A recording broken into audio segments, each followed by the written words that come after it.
Assalamualaikum warahmatullahi wabarakatuh. Salam sejahtera bagi kita semua. Salam, Om Swastiastu, Namo Buddhaya, dan salam kebajikan. Perkenalkan, nama saya Made Prangadata Gunawan. Atas izin dari dosen pembimbing saya, Bu Yulia Arisnani Widianingsih, MBA PhD, pada kesempatan kali ini saya akan mempresentasikan proposal tesis saya. Baik, mari kita mulai. Latar belakang. Praktek konsumsi yang tidak berkelanjutan berdampak buruk bagi alam. Dan kita telah mengetahui dampak tersebut salah satunya adalah melalui perubahan iklim.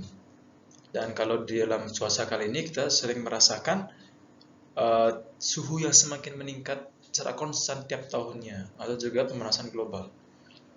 Dan untuk mengurangi dampak buruk tersebut, praktek konsumsi hijau menjadi solusi untuk kelestarian lingkungan tanpa mengurangi kualitas konsumsi. Karena dengan praktek konsumsi hijau, berarti kita telah memilih atau membeli produk yang lebih ramah lingkungan dibandingkan dengan produk konvensional. Dan topik penelitian tersebut telah menjadi dianggap krusial untuk kedepannya. Dan konsumen juga sudah menyadari dampak perilaku pembelian mereka pada selama ini. Namun sayangnya meskipun mereka memiliki kesadaran tersebut, tapi terdapat fenomena yang kita sebut sebagai kesenjangan niat dan perilaku, yang dimana konsumen mungkin memiliki niat yang tinggi untuk membeli produk hijau, tapi tidak akan sampai pada perilaku. Dan mempelajari fenomena ini sudah dianggap penting. Namun sayangnya, mayoritas penelitian sebelumnya meneliti hanya sampai pada niat saja, tidak sampai pada perilaku. Dan mayoritas penelitian pada konsumsi hijau ini sebelumnya menggunakan Theory of Plant Behavior (TPB) sebagai teori utama. Namun pada penelitian kali ini saya akan menggunakan Behavioral Reasoning Theory atau BRT sebagai teori utama dan mengintegrasikan Control Theory atau CLT untuk menemukan faktor pendorong perilaku konsumsi hijau.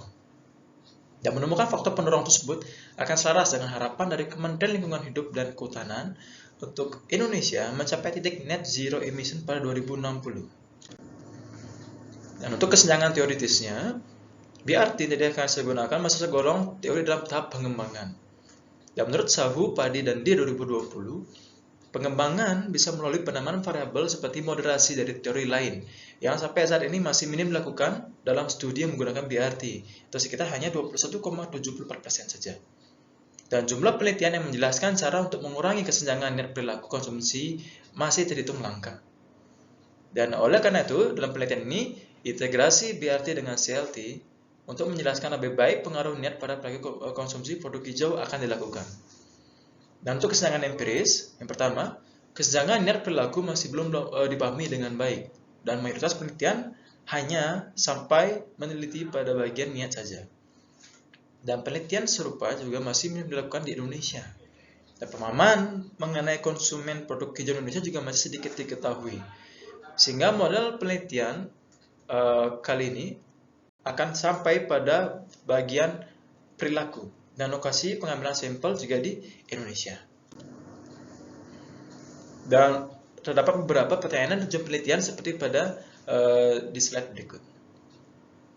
Yang saya akan jelaskan lebih spesifik dalam pengembangan hipotesis juga.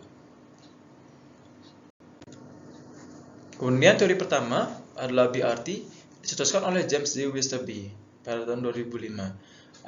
Asumsinya adalah alasan untuk tidak berperilaku berdampak pada motif global dan niat karena membantu individual menjustifikasi aksinya. Dan ini adalah model pengembangan dari TPB, yang dimana alasan untuk berperilaku dan alasan untuk tidak berperilaku adalah konstruk baru yang ditambahkan sebagai kebaruan.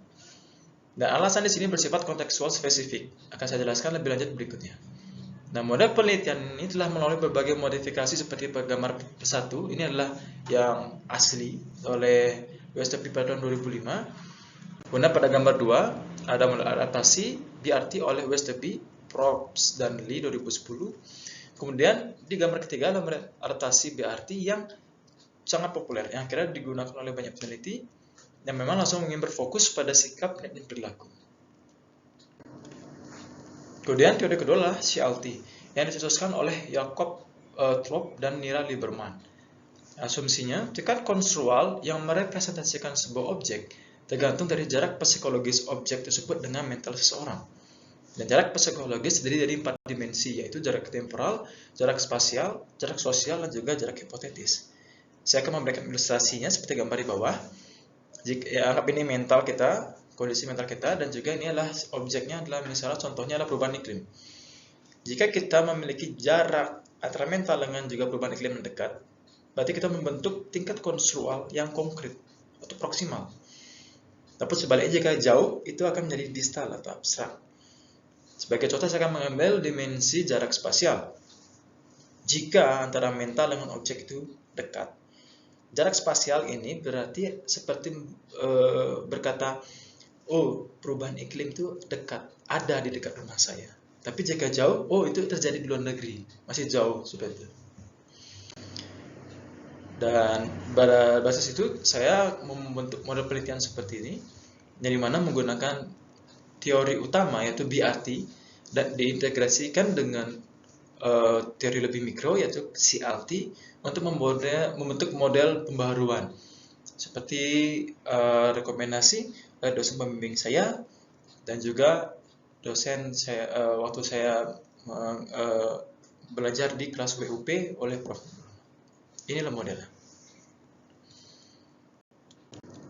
Kemudian pengaman hipotesisnya, BRT sama seperti juga dengan TPB juga mengasumsikan bila niat berperilaku akan mampu memprediksi perilaku dengan baik. Sehingga H1, niat konsumsi hijau berpengaruh secara signifikan dan positif pada perilaku konsumsi hijau.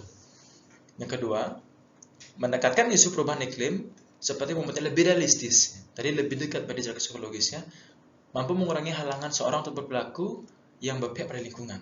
Sehingga pada H2, jarak psikologis perubahan iklim yang dekat akan memoderasi secara signifikan dan positif pengaruh niat konsumsi hijau pada perilaku konsumsi hijau. Dan yang ketiga, BRT mengasumsikan bila sikap adalah faktor substantif yang luas dan secara konsisten mampu mempengaruhi niat berperilaku dalam berbagai konteks keperlakuan. Sehingga H3, sikap konsumsi hijau berpengaruh secara signifikan dan positif pada niat konsumsi hijau. Dan ini juga selaras dengan seperti itu pada TPB. Dan keempat, alasan mampu menjadi pendorong niat yang kuat karena seseorang akan merasa lebih nyaman dengan diri mereka sendiri ketika mereka memiliki alasan yang menjustifikasi dan mempertahankan tindakan mereka, bahkan jika motif global tidak selaras dengan niat mereka. Mungkin saya bisa berikan ilustrasi mengapa bisa seperti itu.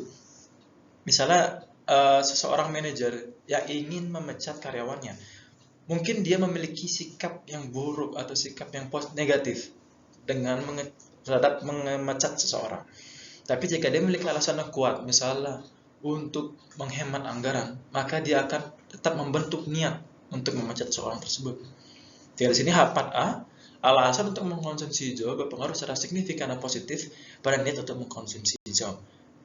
Dan H4B, alasan tidak mengkonsumsi hijau berpengaruh secara signifikan dan negatif pada niat untuk mengkonsumsi hijau. Nah, yang kelima, seorang akan membentuk evaluasi yang menguntungkan terhadap suatu alternatif ketika mereka memiliki alasan kuat yang mendukung dan menjustifikasi alternatif tersebut. Sehingga di sini alasan untuk H5A, alasan untuk mengkonsumsi hijau berpengaruh secara signifikan dan positif pada sikap terhadap konsumsi hijau. H5B, alasan untuk tidak mengkonsumsi hijau berpengaruh secara signifikan dan negatif pada sikap terhadap konsumsi hijau. Dan kemudian inilah definisi operasional dari sikap konsumsi hijau. Yang dimana definisi operasional adalah cerminan evaluasi positif atau negatif dari seseorang terhadap perilaku konsumsi hijau dan pembentukan sikap seseorang tersebut didasarkan pada penalaran mereka. Di sini saya mengambil adaptasi dari Jaiswal dan Singh pada 2018 dan Wang Shen dan Zhu 2021, di mana semua diukur dengan 5 skala Likert dengan 4 item pada variabel ini. Kemudian pada alasan untuk mengkonsumsi hijau terdapat 2 dimensi. Yang pertama adalah nilai ekologis, adalah definisinya kepercayaan seseorang bila produk hijau itu ramah untuk lingkungan. Dan yang kedua adalah nilai fungsional, yaitu persepsi seseorang mengenai kualitas dari produk hijau tersebut. Dan ini saya adaptasi dari Sren dan kawan-kawan, di mana masing-masing dimensi memiliki 3 item pengukuran. Kemudian untuk alasan untuk tidak mengkonsumsi hijau, di sini terdapat dua dimensi juga. Yang pertama nilai risiko dengan definisi persepsi seseorang mengenai keaslian dari produk hijau. Dan yang dimensi kedua adalah nilai penggunaan, yaitu persepsi seseorang mengenai mudahnya menemukan atau ketersediaan dari produk hijau. Dan di sini juga masing-masing dimensi terdapat 3 item dengan sumbernya dari Sren dan kawan-kawan 2022. Kemudian definisi operasional dari niat konsumsi hijau. Definisinya mengukur kemungkinan seorang untuk mengonsumsi produk hijau. Di sini terdapat 3 item sumber dari Chan dan Lau 2002 dan juga McChee pada 2019. Dan jarak psikologis yang pertama, jarak psikologis dimensi pertama jarak temporal. Jarak waktu definisinya jarak waktu antara peristiwa perubahan iklim dan si penerima atau seseorang, seperti dalam waktu dekat atau versus dalam waktu jauh. Terdapat 4 di sini. Yang beberapa item juga di reverse dengan sumber dari adaptasi dari Jones, Hein, dan Marx 2017. Kemudian jarak psikologis kedua ada 2 dimensi, jarak spasial dan juga jarak sosial. Jarak spasial adalah jarak spasial antara peristiwa perubahan iklim dan si penerima atau seseorang. Seperti di sini melawan di sana. Dan di sini terdapat 3 item. Dan jarak sosial, persepsi kesamaan yang dirasakan dengan orang lain yang rentan merasakan dampak perubahan iklim dan diri sendiri. Di sini seperti berada dalam kelompok melawan dengan yang di luar kelompok. Terdapat 2 item di sini. Kemudian yang terakhir adalah jarak hipotetis, dimensi terakhir dari jarak psikologis, yaitu persepsi kemungkinan terjadi peristiwa perubahan iklim seperti terjadi versus tidak mungkin terjadi. Di sini terdapat 5 item yang akan digunakan. Dan untuk perilaku konsumsi hijau di sini terdapat 3 item. Namun di sini skalanya akan berbeda tiap pertanyaan, yang mana pertanyaan 1 akan tidak pernah dan 5 selalu dalam setiap kesempatan. Item kedua 1 itu tidak ada dan kelima sangat banyak. Dan item ketiga 1 itu sangat tidak setuju dan 5 sangat setuju. Dan definisi dari perilaku konsumsi hijau adalah mengukur apakah seorang telah beralih membeli atau menggunakan produk hijau. Di sini sumber adaptasi dari Chan dan Lau dan Sren dan kawan-kawan 2022. Dan setiap pembentukan item di sini telah berdasarkan aspek kompatibilitas yang meliputi aksi, sasaran, konteks, dan jangka waktu oleh Adzen 2020. Dan untuk pendekatan paradigma di sini akan pendekatan positivisme menurut Newman 2014, karena penelitiannya akan mencoba untuk mengembangkan model yang menjelaskan pola perilaku manusia konsumsi hijau yang akan bersifat menjadi universal, yang bisa akan diaplikasikan memprediksi kemungkinan terjadi perilaku. Dan untuk metode pengambilan sampel, teknik pengambilan sampel adalah convenience, karena terdapat beberapa alasan. Yang pertama, tidak tersedianya akses pada basis data konsumen hijau, atau tidak perlu data konsumen hijau tapi konsumen secara keseluruhan, sehingga teknik sampling probabilitas tidak memungkinkan. Kemudian kriteria sampel tidak spesifik, harus sudah pernah berbelanja produk hijau juga, dan area sampel di Indonesia. Untuk kriteria lebih spesifik adalah perempuan atau laki-laki, usia di atas 17 tahun, dan juga orang tersebut telah mengambil keputusan belanjanya sendiri. Artinya tidak keputusan belanjanya dilakukan oleh ibunya, bapaknya, ataupun saudaranya. Dan target sampel adalah bisa menggunakan rekomendasi oleh Hare dan kawan-kawan, yaitu minimalnya adalah 20 dikali dengan 5 variabel independen atau 100. Dan pengumpulan data akan dilakukan dengan teknik penyebaran kuesioner secara daring untuk mengurangi dampak ke lingkungan. Dan untuk pengukuran model pada proses pertama ini, di sini ada fotonya dari Hare karena sangat berjasa pada penelitian ini. Langkahnya akan saya mengambil rekomendasi dari Hare dan kawan-kawan pada 2019. Yang pertama, pengukuran model, tahapnya adalah uji indikator loading. Jadi mana nilai loading item di atas 0,708 itu disarankan. Yang kedua, uji reliabilitas konsistensi internal. Dan nilai bisa menjadi acuan adalah nilai reliabilitas komposit atau nilai Cronbach alpha. Dan nilai dalam rentang 0,7 sampai 0,9 itu disarankan. Namun supaya tidak di atas 0,95 yang menandakan ada redundansi. Dan ketiga, uji validitas konvergen. Metrik yang digunakan adalah average variance extracted atau AV untuk semua item pada konstruk. Nilai AV yang disarankan di atas 0,5. Dan kemudian yang keempat, uji validitas diskriminan. Metrik yang digunakan dan tergolong baru adalah heterotrade monotrade atau HTMT. Dan nilai HTMT disarankan di bawah 0,9. Dan untuk teknik analisis data, alat yang akan digunakan adalah PLSM. Ini juga saya mengetahui mengapa menggunakan ini berdasarkan rekomendasi dari Hare dan kawan-kawan 2019.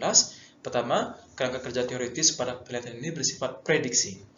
Dan kedua, model struktural pada penelitian bersifat kompleks dengan banyak konstruk dan indikator.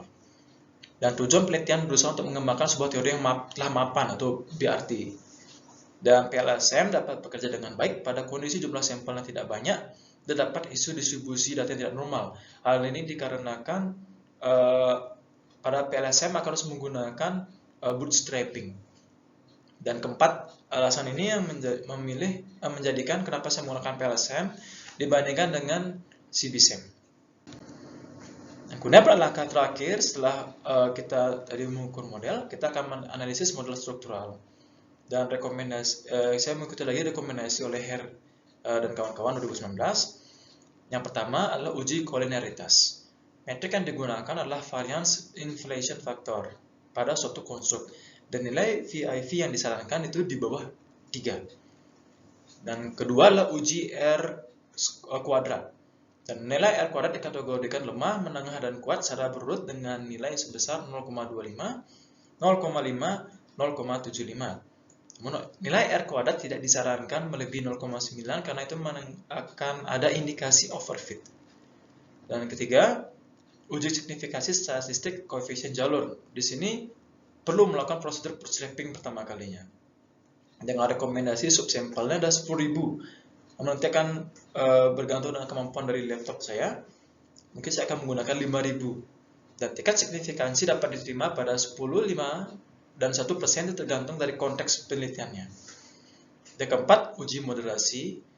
Ini kalkulasi akan menggunakan pendekatan two stage yang akan dikalkulasi oleh PLSM dengan aplikasinya Smart PLS. Oke, sekian yang bisa saya sampaikan. Terima kasih atas atensinya. Terima kasih banyak.